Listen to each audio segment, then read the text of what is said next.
What's up mga ka-Extra Rice? This is Papa Sep TV and for today's video, ang pag-uusapan natin is kung paano nga ba mag-bank transfer from GoTime Bank to GCash, no? So, yan ang pag-uusapan natin ngayon. Pero bagong lahat, intro muna tayo para mukhang pro.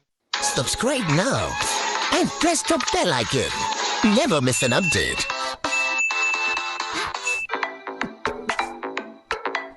O yun nga guys, no, nandito na tayo sa application ni GoTime Bank. Siyempre, click natin dyan si GoTime Bank guys kasi magta-transfer tayo from GoTime Bank to GCash, no. So yun na, click na natin.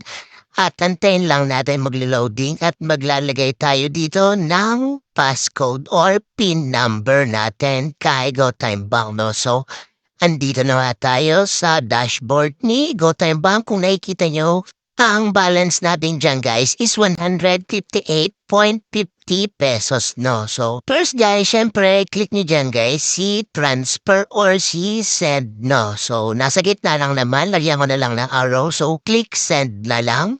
And then, after nyan guys, is mapupunta tayo dito is sa send and transfer nga guys, no? So, syempre guys, i-click natin dyan si, bank transfer, no?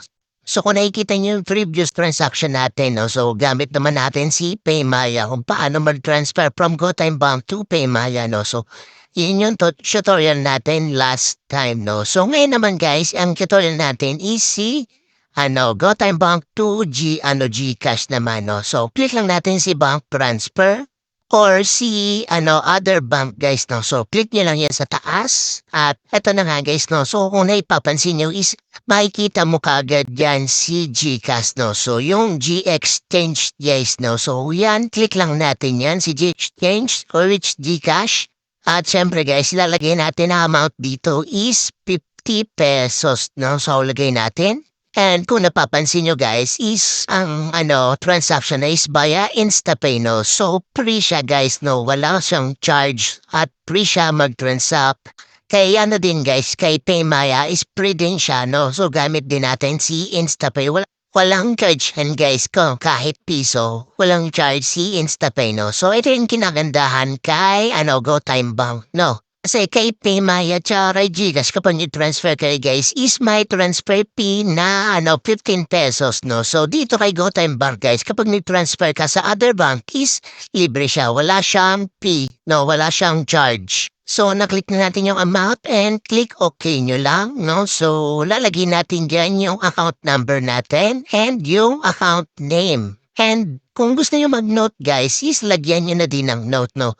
After nyan, kapag nalagyan nyo na map at napilapan nyo na, is click next nyo lang. At dito nga guys, no, sabi dito is what this transfer for. So, ang clinic natin dito guys is yung nasa unahan, yung move funds or transfer, no? Yun yung clinic natin. So, click lang natin yan. At dito nga guys, is i-review nyo lang yung information nyo kung tama at bago nyo i-transfer, no? Kung tama naman guys, is click transfer nyo lang yan sa baba. At dito naman guys is maglalagay tayo ng password natin or passcode, no? Yung 6-digit PIN na password natin. After nyan may lagay guys is processing na yung ating transaction, no? So after nyan, antayin lang natin ma-approve guys. So dito nga guys is transferred 50 pesos, no? So okay na yung transaction natin. Successful na yung transact natin. At kung nakikita nyo dito guys sa dashboard is 108.50 na lang yung balance natin, no? Kasi nabawasan yan ng 50 pesos at wala siyang charge, no? Wala siyang fee, wala siyang kasi libre lang kay InstaPay, no guys? At syempre guys, kung nagustuhan nyo itong video na to, please don't forget to like, share, and subscribe. Thank you and God bless.